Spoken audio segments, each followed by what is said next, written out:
Good morning. I hope you had a nice weekend. Let's go over some announcements before we continue talking about Reynolds transport theorem. I've just collected homework 5A, and your next assignment is due on Tuesday. And like I said previously, the reason why we've got these back-to-back homework submissions is that homework 5 used to be just one single big submission. And although they're easy problems, I think it's better just for your learning to split it up into pieces. So the next set of slightly more difficult problems is due on Tuesday. All right. Well, let's look at some examples, and just to get our minds in the mode of working with continuity equation, we'll start about reservoirs because we've talked about reservoirs before. So here what we have is defined inflow and outflow, and it's in terms of a volumetric basis. What we've said, strictly speaking, with Reynolds transport theorem is that we can keep track of mass flowing in and out of a control volume because mass is always conserved, regardless of whether it's a liquid or a gas, because those are the two divisions of fluids. It's liquids and gases. Now, in this case, since it's a liquid, we can also say that volume is conserved as the water flows in and out of this reservoir. And so we don't necessarily always have to convert into a mass flow basis. Remember that mass flow, m dot, is the density of a fluid times the volumetric flow rate Q. And if we're talking about air flowing through the ducts of a ventilation system or gases coming in and out of some sort of a storage container, then we should use always mass flow. Because in the case of gases, it might be that they're being compressed. In the assignment that you just submitted, for instance, you had to calculate the density of a gas because the pressure was different from atmospheric pressure. So that's why we typically go with mass flow rate for gases. But in a case like this, you can use the volumetric flow rate. We can say, in this case, that the volumetric accumulation inside of the reservoir is equal to the difference between the flow rate in and the flow rate out. We already know that it's rising. So you can see Q rise, and it's showing an arrow up.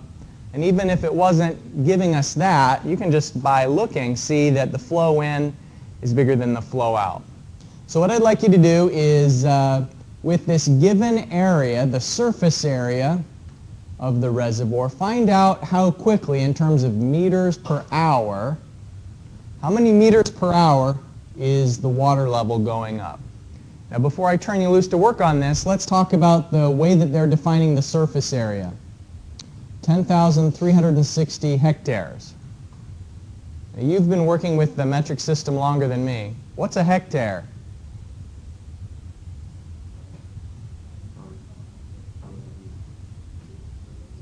So it's a unit of area, but let's say how many square meters is it? It's 100 by 100.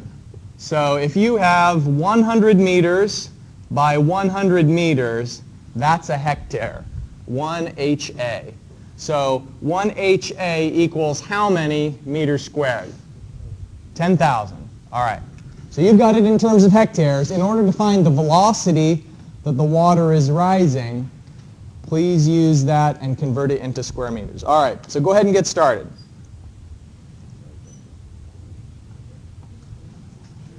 It's one thing to get the right answer, but it makes your solution even more fun if you do a little sketch, right?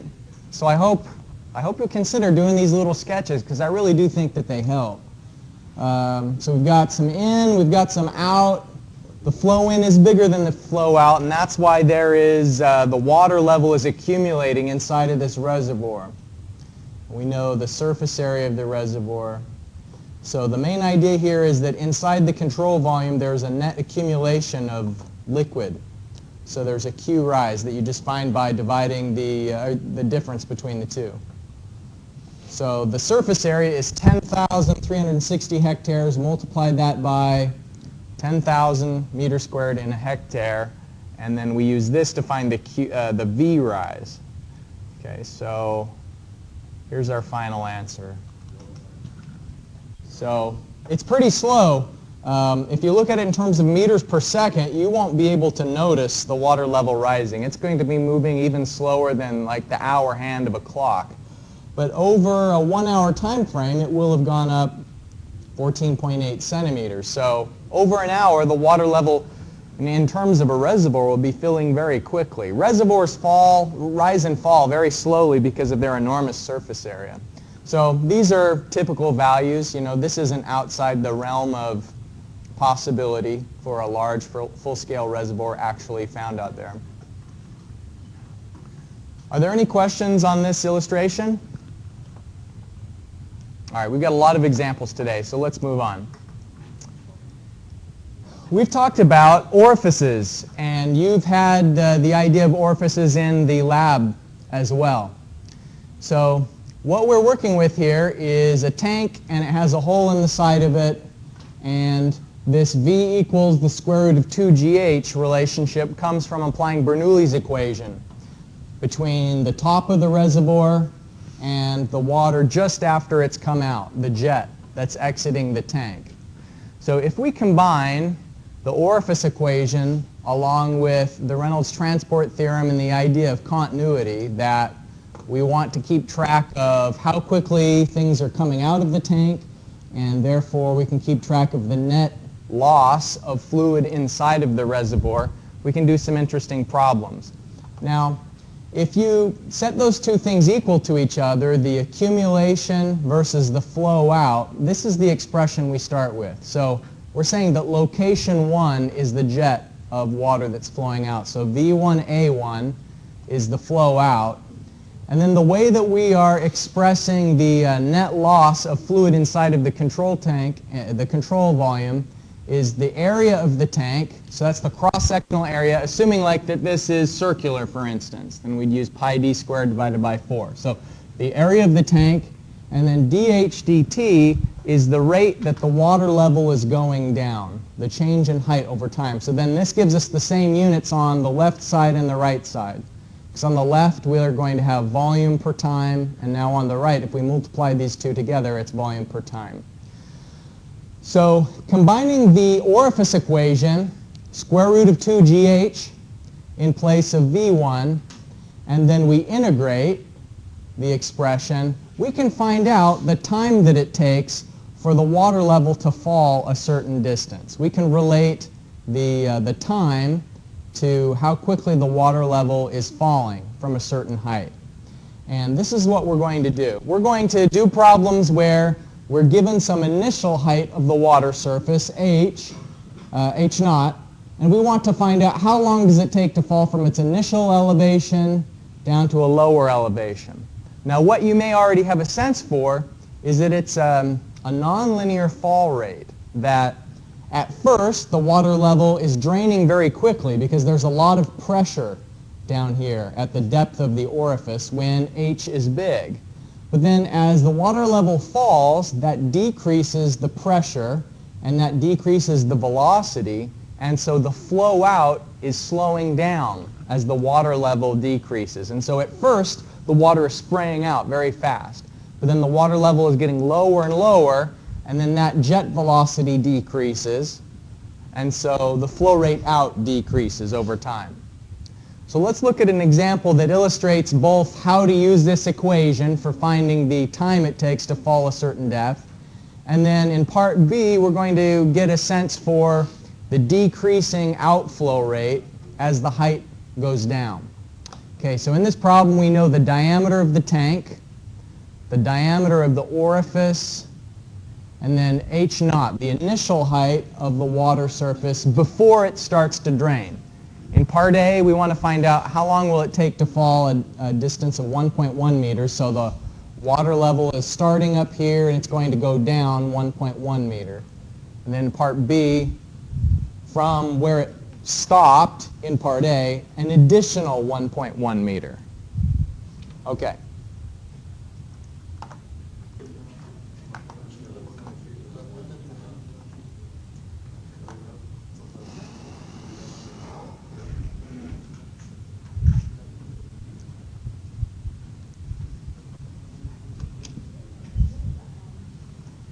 All right, on this example, we're given diameters, so we know we have to calculate cross-sectional areas from those. Circular tank, circular orifice. And we know, here's the formula to solve for the time that it takes for the water height to fall from the initial height to a final height. And so neither of these values are the distance that it fell. Those are the actual h's, which is the height above the orifice. So you'll notice over here on the board, I said what is the beginning and ending point. So in part A, h naught is 2.5 meters, and then h is 1.4 meters. That's the distance from the orifice to the water level. So the difference between them is 1.1 meters, but the h's themselves don't refer to the fall distance, but rather the height above the orifice. The center of the opening of the orifice, by the way, is the way that the equation is set up. All right, so what are the common mistakes on this? Like if I am grading a quiz or grading an exam, the mistake that a lot of people seem to make, one of them is that accidentally it seems like the area down here in the denominator gets included into the square root. That happens a lot. Sometimes people forget to square the terms. I would say square root, rather, of the terms. And then, of course, misinterpreting what h means. It's not the fall distance, but rather the heights above the orifice opening. So it takes 2 seconds to fall the first 1.1 meters. And then the second 1.1 meters, it takes longer. It takes 3.19 seconds to fall the next increment. It's the same height. So the velocity of the water in the tank, the velocity that it's going downwards, slowing down. The rate of outflow decreases because the jet velocity is decreasing. And the jet velocity is decreasing because the jet velocity depends on how much water is above the orifice pushing it out. You know, a big, fast stream of water is because there's a lot of height above the opening pushing the water out. But as the height drops, there's less of a driving force. Any questions from this one? Okay.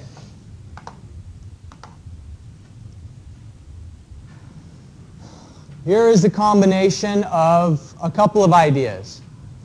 We're going to combine Bernoulli's equation, manometer, and then also continuity. We've done Bernoulli's and manometer before, and in fact that's a pretty common combination where we are trying to solve problems by combining the Bernoulli equation and manometer equation.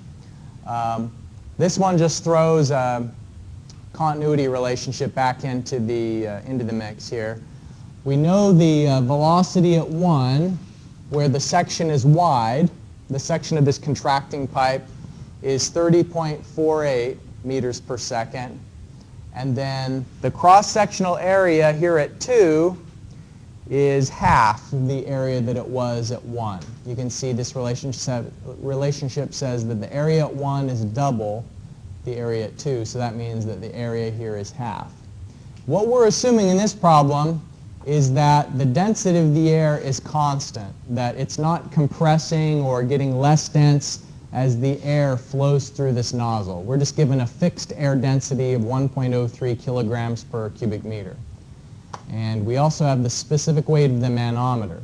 Let me remind you how manometers work, and that is that they measure the difference in piezometric pressure, not just the difference in pressure, but the reason why it's advantageous for us to have them measure the difference in piezometric pressure is a differential manometer like this is connected to the pipe section in 2 different locations. And so this difference in P sub z means it's keeping track of both the difference in pressure and also the difference in height. Because of course there would be a different pressure in a fluid at 2 different elevations. So we don't want this to be deflected if it's just because one tap is higher than the other tap. We want this deflection to be a reflection of how the pressure is changing between these points. And so the manometer equation, since it's already accounting for the elevation difference between the two, that becomes very helpful for us. And so remember, in problems like this, what we do is we group terms in Bernoulli's equation. P1 plus gamma Z1, that is P sub Z1, these 2 components together. And then P2 plus gamma Z2, this is P sub Z2. And so when we say here the delta P sub Z, then that is P1 gamma Z1 minus P2 minus gamma Z2. All right. So let's take a look at example number 3, and what we're trying to solve for here is what deflection should we expect to see in a case like this, delta H, where we've got the velocity at 1. We can easily calculate the velocity at 2 using continuity. So find delta H in this situation.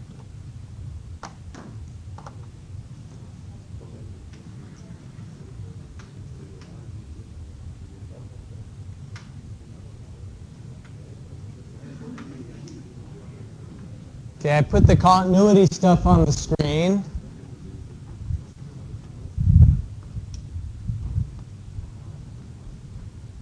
So let's see what elements of the solution we've got. First of all, we've got a nice little drawing. Help us visualize. The density of air gives us the unit weight of the air. And again, we assume that here the unit weight of the air is going to be constant as it flows through the nozzle. That's a simplification, but we'll take it. And then there's no capacity for storage of mass inside of the nozzle, so Q in equals Q out, so A1 V1 equals A2 V2. That's how we find the velocity of the air in the contracted section, is we just use continuity relationship to find that velocity. Now from there, we need to use Bernoulli's equation, and the elevations are different.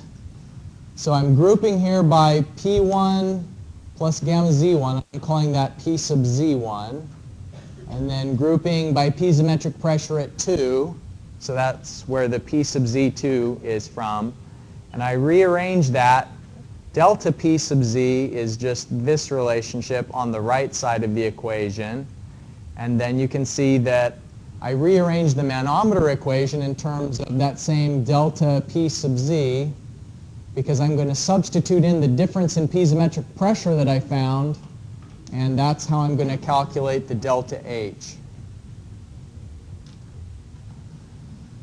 So combining 3 ideas together: continuity equation, Bernoulli's equation, and a manometer. Are there questions from this example? Okay, let me extend these ideas to something you need to know about for the homework. If you had a pipe section like this, and let's say that there's some sort of this is like a syringe. Have you seen, I'm sure you've seen a syringe where someone pushes on the plunger and it causes pressure inside of the syringe, and then you could shoot water out of a needle. So you can apply Bernoulli's equation between 2 points. You could say, here is location 1 and here is location 2. And if it's horizontally oriented like this, Z1 is equal to Z2. And at location 2, since there's air around this jet, then the P2 is going to be equal to 0. And so you can do Bernoulli's equation between these 2 points, and it's going to be pretty simple. And what it would be able to tell you is you're going to have Bernoulli's equation, if we write it in the same terms that we just had this problem, P1 plus gamma Z1 plus velocity squared divided by density, I never remember it, density velocity squared divided by 2. All right. So if we have it like this, then what we can do is we can find the pressure at 1 based on setting those terms also equal to location 2. Density velocity squared divided by 2. All right, so if the elevations are the same and we want to find the pressure at 2 will be 0, there's some difference in velocities that we can get from continuity relationship like we just did, because there's different diameters, then the velocities have the same relationship. What we can find here then is the pressure inside of this syringe. And then remember that how hard you have to push, the force that you're applying to create the pressure, well, we know that force is pressure times area. And so we can use all those ideas in a homework problem you've got that's very similar to what we just solved, although this is a liquid that's coming out of the nozzle rather than a gas. We can still combine continuity equation and Bernoulli's equation to find the pressure inside of the nozzle in the same way.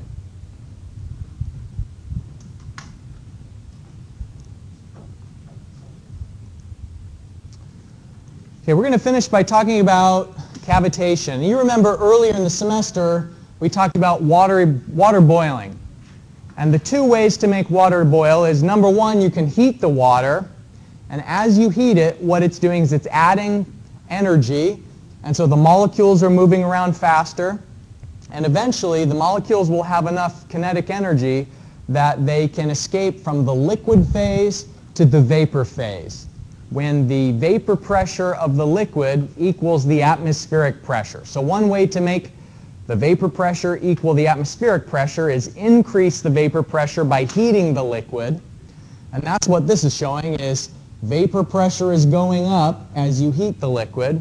Or you can decrease the atmospheric pressure. And we saw a video that had them sucking the air out of a glass bell. And as the air was removed, the pressure of the atmosphere that was touching the surface of the liquid, when the vapor pressure and the atmospheric pressure surrounding it were equal, then that's when the water began to boil. So there is a problem sometimes in hydraulic design where we have these locations that the pressure decreases. So here's an illustration of water flowing from a tank, and it's going through the pipe. And if we have the pipe section decrease, then the velocity is increasing through the throat of the contracted section. So if the velocity goes up, the pressure goes down. And if the pressure goes down enough inside of an enclosed pipe section like this, then the issue is we can begin to see the vapor pressure be greater than the pressure of the liquid itself. And so if that happens, if the pressure of the vapor pressure is greater than the liquid pressure, then little air bubbles can begin to form. They're not air bubbles, they're vapor of whatever the liquid is. And so if the liquid is water, then the bubbles are actually vapor of H2O. And those vapor pockets are problematic because then as the pressure goes up again, because our section was narrow, the velocity is high, that's what causes the low pressure. But then as the section is getting wider and wider, the velocity is slowing down, the pressure is going back up again, and those vapor pockets begin to collapse. And so they were just there temporarily, and they're tiny little vapor pockets. But when they collapse, it sends a shock wave through the water, and it can cause pitting of the pipe. It can cause a lot of damage. Before we work this, we'll just look at the calculations on this example. I want to show you what sort of damage it can cause. This is a picture of a pump where they had a lot of cavitation. And the reason why pumps are places where cavitation can occur is because you're sucking water from a source, and so there's negative pressure inside of the suction side of a pipe. And it's not until after the pump that the pressure recovers and the pressure goes back up again. In dams, cavitation can occur because the velocity is moving very quickly through the penstock that transmits water from a reservoir to a river. And here is an example of an actual dam in the United States that suffered really a lot of damage. It looks like they're hiking through a cave here, but actually what they're hiking through is a section of rock where the water was moving so fast that there was cavitation inside of the pipes that's supposed to carry overflow water. And so the water's moving very fast, the pressure decreased in a certain section, and those little air bubbles, just over a couple of days, just a few days was enough. You can see the scale of the damage. Here's someone climbing down from the pipe through a ladder, and it could have been a catastrophic failure. It could have made this dam completely wash away, this cavitation. So what this example is showing is basically we have high pressure and low velocity. The throat is contracting, and so now at this location we're going to have a faster velocity, and the question is, what is the pressure? So let me just show you the calculations for this one since we're running low on time. All right, so what we do is use Bernoulli's equation, and we compare the pressure at section 2. We calculate the pressure is going to be 15,000 pascals at this location. And does that make sense conceptually? You know, it was 814, and so the velocity is higher, the pressure has to be lower. And what we do is we compare this pressure at location 2, compare it to the vapor pressure.